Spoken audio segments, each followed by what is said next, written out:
Welcome, everyone, to this episode. Today's guest is someone who doesn't just believe in visibility, he believes in trust, credibility, and real conversations as the cornerstone of marketing. Tom Schwab is the founder and CEO of Interview Valet, and he's widely recognized as the godfather of podcast interview marketing. With a background as a Navy engineer, a decade plus of marketing experience, and over 1,500 clients served, Tom has mastered the art of turning podcast interviews into real business growth. In this episode, we're going to go deep on how podcasting can help you stand out in a crowded marketplace, how to use AI and strategy to get booked on the right shows, and how one interview can generate a month worth of content, and much more, because Tom has a lot to offer in this show. So just stay tuned and listen to the show. Welcome, Tom, to the show. I am thrilled to be here. What we're talking about is timely and timeless. Oh, yes, absolutely. And we love podcasting here. So I'm happy to have you here. Okay, so I wanted to start first with how you frame podcast guesting as a way of building trust, credibility, and connection at scale, and not just a way of having visibility, those visibility metrics. So how can you really break down what that means in today's noisy digital landscape? Because Yeah. it's busy today.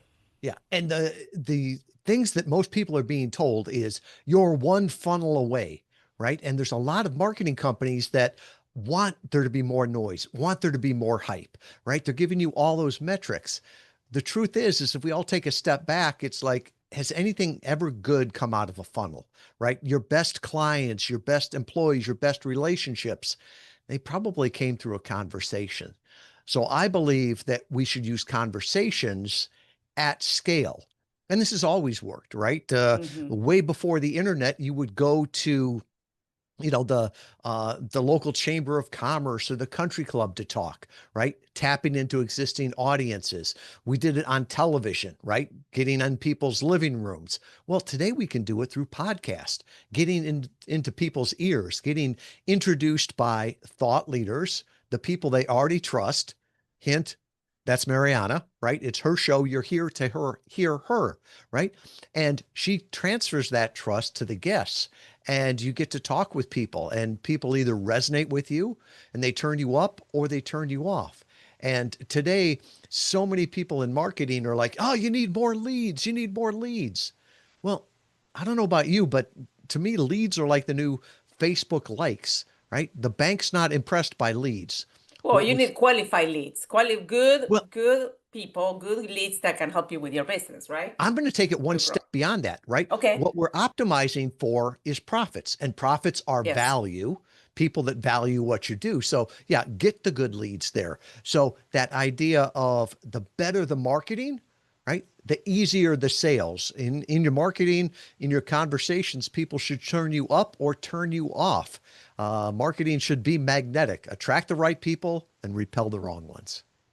Okay. Yeah. And what I like about podcasting is because you can go to these networking events and it's great, but it's local, right? And with podcasts, you can reach globally, anywhere, anyone that you want to. So it's like the potential of really getting that conversation to anyone is it's amazing.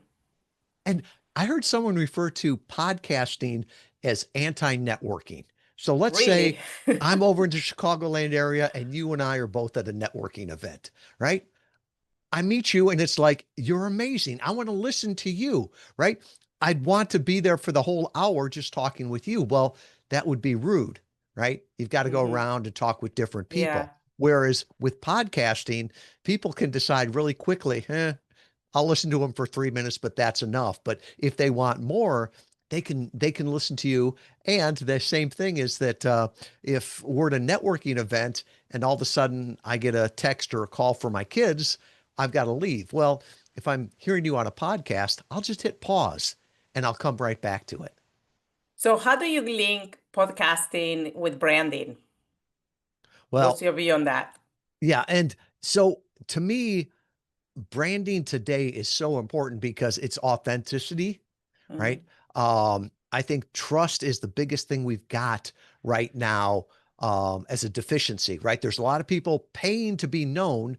They become influencers, but they don't convert the business because there's not that trust. And so I Hmm. think today in the brand and founder-led marketing, that's more powerful than anything, right? You look at the Hmm. big companies. What's the this is a political example, unfortunately, today, right? Tesla. What's Tesla's brand? Well, you think of Elon Musk. What is Virgin Atlantic's brand? Well, you think of Sir Richard Branson. So I think more and more the brand is becoming the personality, and that personality has to go out there. It's not a logo anymore. It's No. recognizing the person. Yep, yep, absolutely. And you talked earlier about profits, and I would like you to talk a little bit about the book Podcast Gets Profits. Is that the name of your book? That is. Okay. Can you tell us a little bit about like the big picture of the book and what the audience can learn from it? Yeah, I wrote this years ago on exactly what we do at Interview Valet. So many people talk about podcast guesting, right? Podcast guesting is a hobby, right? We all have enough hobbies. If you really want to get results out of it, you've got to do podcast interview marketing. And once again, we're not optimizing for how many podcasts can I go on, but what do I get from each one? So I always start with profits. And sometimes people will be like, well, that's super capitalistic, right? It's all about the money. No, it's about the value. Because if you're making profits, that means the people you are serving value what they do. So, Hmm. podcast guest profits, how to grow your business with a targeted interview strategy is our system that we have used for a decade now, right? And it talks about how you identify the right podcasts, how to reach out to a podcast host to get them to invite you, how to prepare for the interview, how to show up to the interview. Even if you're media trained, podcasts are a whole lot different than radio or television. And then, really, even to the point of how to move people from just being a passive listener to an active visitor to an engaged lead, right? We teach that you should get more from every interview instead of doing more interviews. It's really our cookbook for how to get results from podcast interviews. So tell me more about the number of interviews versus having one interview. Like, tell me more about it. I know you mentioned that to me earlier in our prior conversations, but tell the audience the difference and how that affects how you do podcasting. Being a guest on a podcast. Yeah, and there's so many people that will say, "I did 50 interviews." And if Hmm. you listen to them, it's like, "No, you did one interview 50 times." Because it's Right? the same topic, right? It's the same topic, and so you can't repurpose the content. And if somebody loved you on the first interview and then they hear the second one and it's the same stuff, they won't go any further. And Mm. today, it's not only our ideal clients that are listening to podcasts, it's clear that the AI is indexing podcasts. So you want to give them different content every time. So trying to make it more specific. So if you're talking to, say, architects or one of your ideal client profiles, well, talk to their pain points, give examples based on that. That whole thing of content is king, but context is God. So try to make it very, very specific, and make it a meaningful conversation, right? And going back to that networking event, if you just talk to the same people about the same thing, right? You've just got your elevator pitch. Yeah. It gets really old really quick. It's like, people don't like to be treated. What is it? You treat them as individuals. Yes. Yes. Is that how you differentiate podcast guesting versus podcast marketing? Because you just talk differently on the shows, or there's something more than that I think within it's your more than that. strategy? Hmm. I think it's more than that. I think it's using the data to find the right shows, right? Because marketing is all about data. And you Hmm. know that you can't say enough of the right things to the wrong people. Hmm. So it's using the data to find the right shows. It's crafting that message of What do you want people to feel after the interview? You want them to know? What do you want them to do? And really, even from an inbound marketing perspective, we've done a lot of testing around this. Mm-hmm. And every digital marketer will tell you one call to action. Well, I don't disagree with that if you're coming off of a Facebook ad. But on podcasts, what we have always found is to send them to one place, make it easy for them, but give them 3 ways to say yes. Meet them where they are. Give them a small yes, a medium yes that takes a little bit more time or money, and then a heck yes, right? If they hear you and you're the answer to prayer, don't slow them down. And that's different than other media. And people will say, well, do I have to do that? No, you're a grown adult. You don't have to do it. But I'll tell you what, we've proven it over a decade that that's what really works. So then, so then you send them to one place. I'm guessing you're sending them to a funnel, or it doesn't matter if it's a funnel on a website. Well, I'll give you the example here, right? Mm-hmm. So at the end of the interview, you're going to say something like, so Tom, how do people get in touch with you? Right. So send them back to the website and make a specific page for every interview. That way you can attribute the traffic, Mm-hmm. right? So say, go back to interviewvalet.com/Mariana, right? Mm-hmm. Because people know that. And then here's what you'll find there, right? Give them a small yes, which could be a checklist, an assessment. For us, it's, an assessment. Will podcast interview work, marketing work for me? 10 questions. The medium yes is usually something that gives them a little bit more value, but takes a little bit more time or money. For me, I always give away a free copy of my book, right? You can buy it on Amazon, but it's there. And then that heck yes is always if they're ready to go, right? Let them get on a discovery call. So you tell them where to go, you tell them what you'll find there, and then you remind them again where to go. And that always has converted the best. So it sends them into funnels, as you would It is say. a funnel. It is a funnel then. Yes, And you give but them 3 options within the funnel to pick whatever where they're at that moment, meeting you. yeah, it's almost like a custom homepage going to Yeah, your website. that's right. Yes.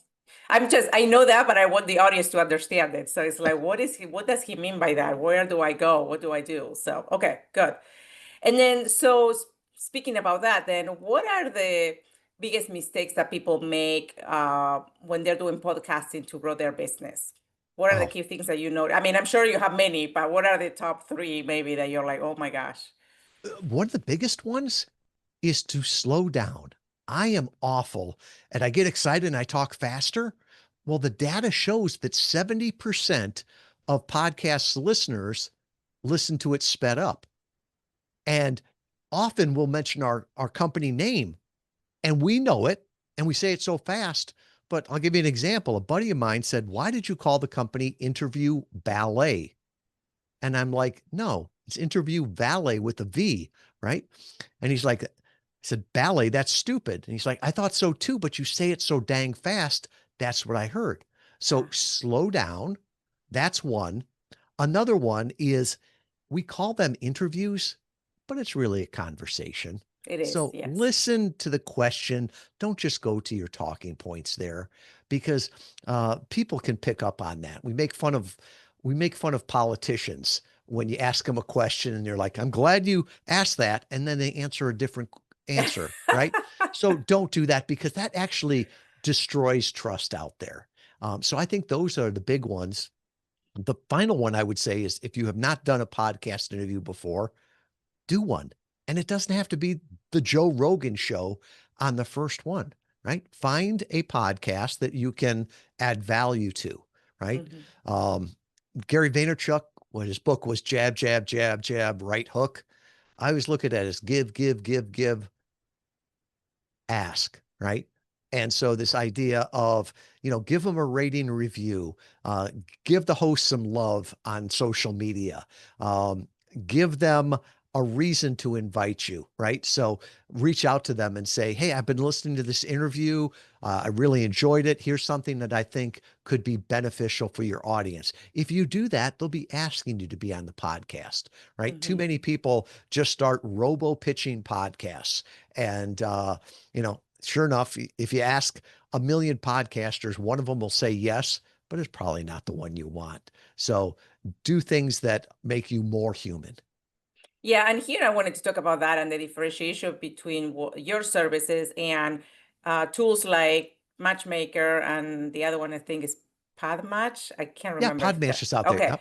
so that they are places where you can have your profile as a guest, or you want to be a guest, or you have your own show, and that's where you kind of maybe use some of the data, maybe like to kind of identify where I want to be, you know, like be a guest on, or where what type of guest I want to get. But what's the difference between those services and what you guys provide? And I know you do more services on that, but I kind of maybe Yeah. explain a little bit to people who kind of are trying to explore the different venues on how to find guests. Yeah, and both those are great services, right? Alex runs Podmatch, great company.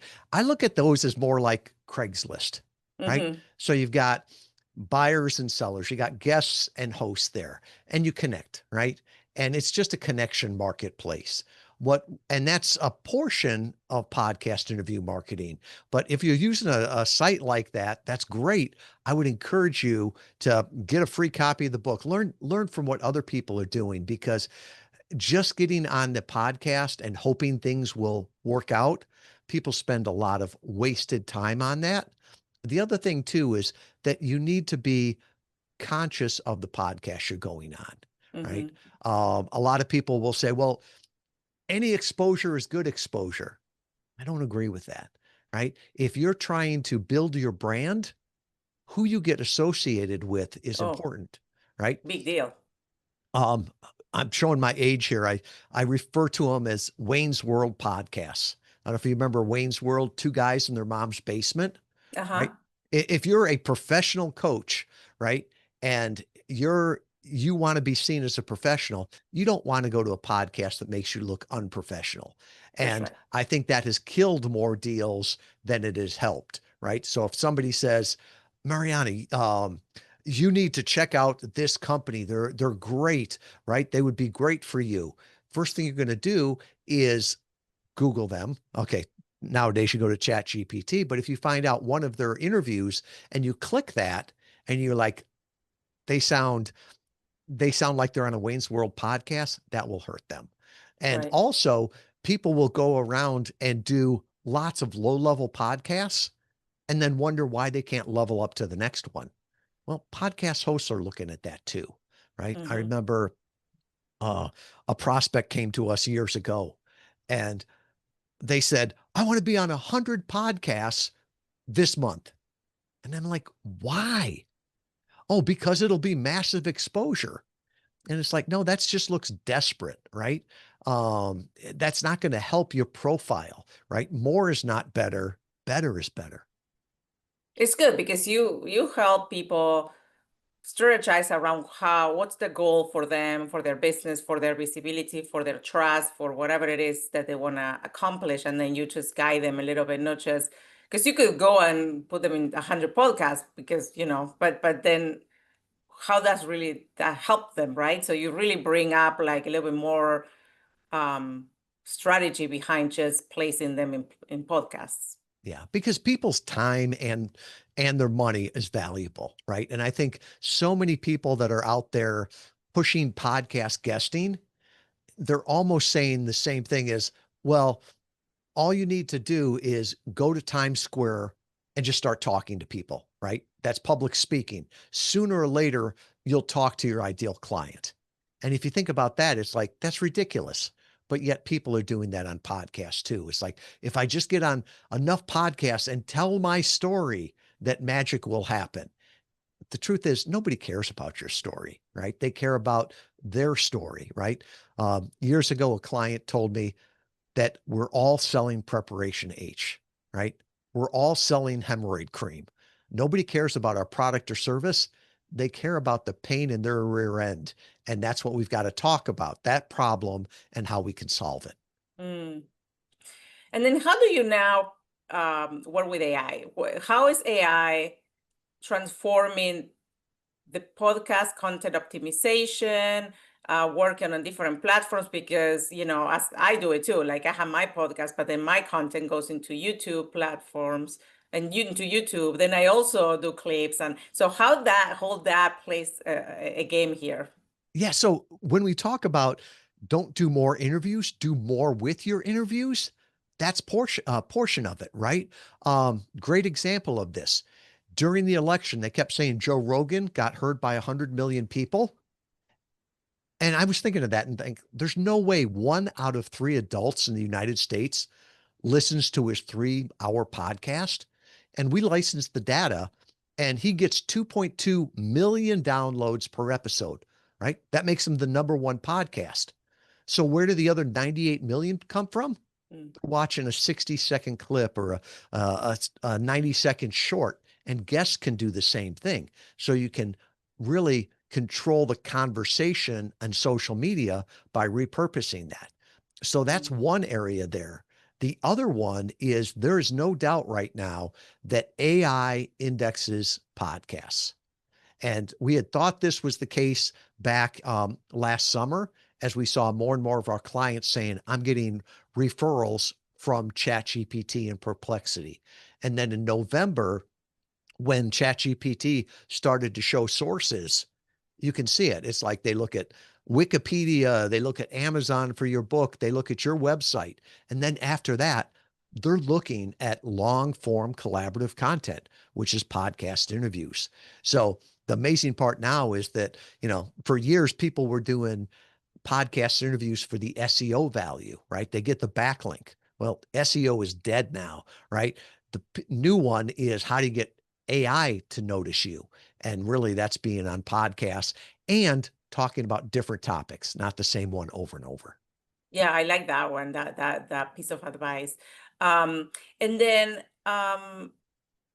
about metrics, because we talk about downloads, views, but what are the really key metrics that would evaluate a good podcast and the impact, not just for podcasting, but if you use that for, let's say, YouTube, because that's how people can leverage those channels, what are the best metrics to think about?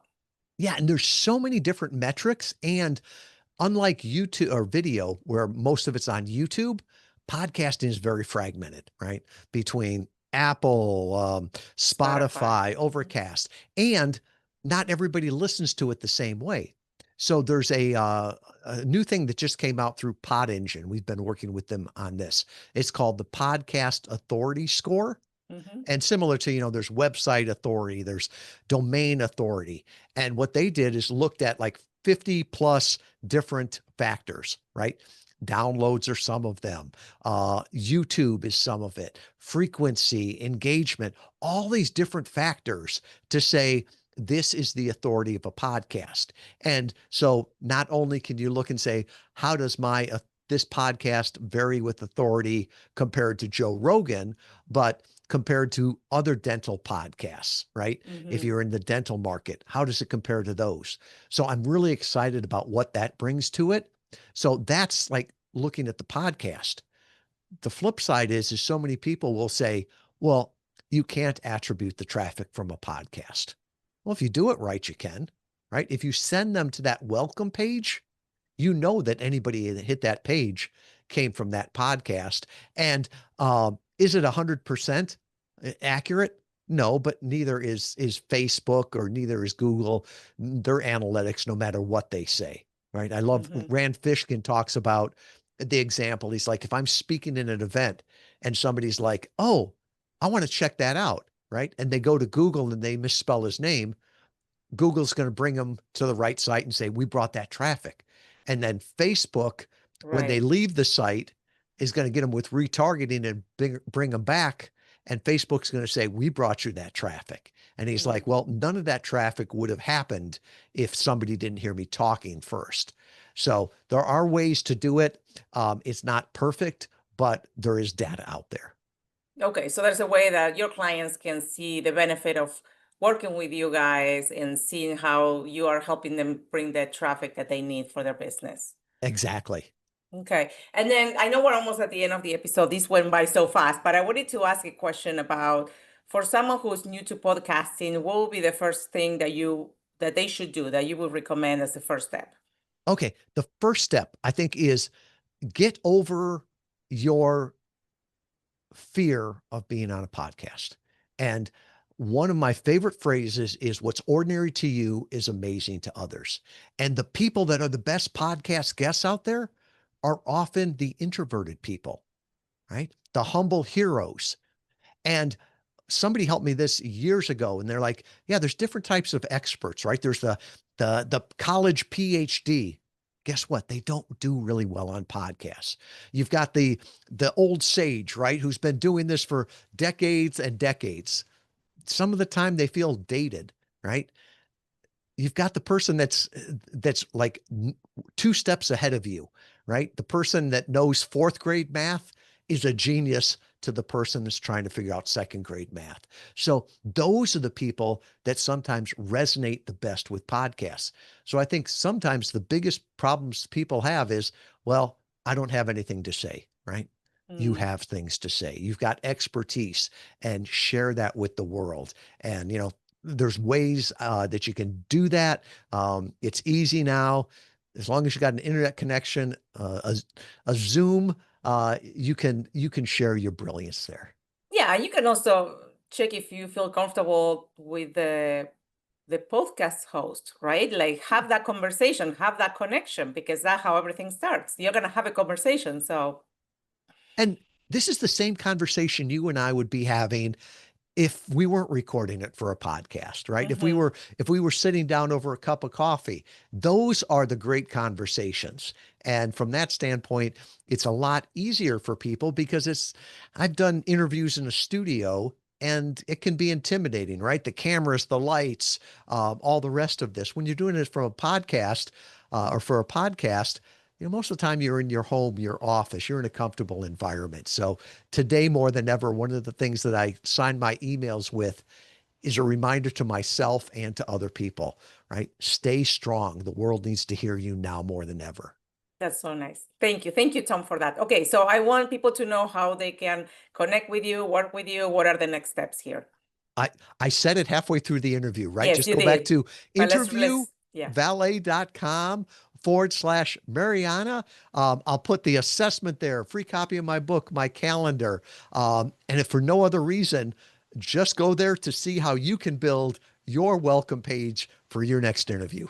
amazing. Thank you so much, Tom, for your time, for all your knowledge about how to be a good podcast host or guest, either way. So I appreciate all your knowledge. I appreciate you. All right. Thank you so much.